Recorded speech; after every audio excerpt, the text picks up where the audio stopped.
we'll guide you through how to make Lightroom Profile. Quick disclaimer, you need to follow this step-by-step guide carefully, because skipping a single step will affect your final result.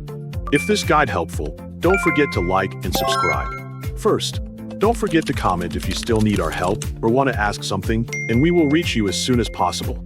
Second, double-click Adobe Lightroom on your PC to open the application.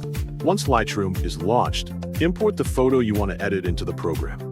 After the photo has been imported, select the photo from the Library module to prepare it for editing.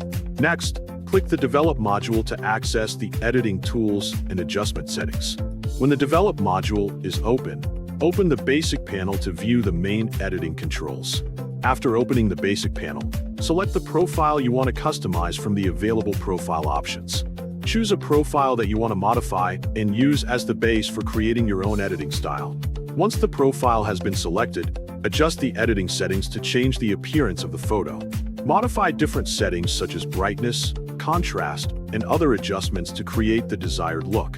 After adjusting the main settings, modify the color and tone adjustments to refine the style of the photo. Change the color balance, saturation, and tonal appearance until the image matches the editing style you want to create. Continue making adjustments until you create the desired editing look for your profile.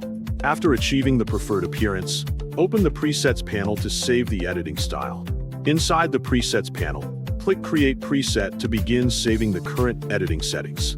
When the preset creation window appears, save the editing style by entering the required information and selecting the settings you want to include.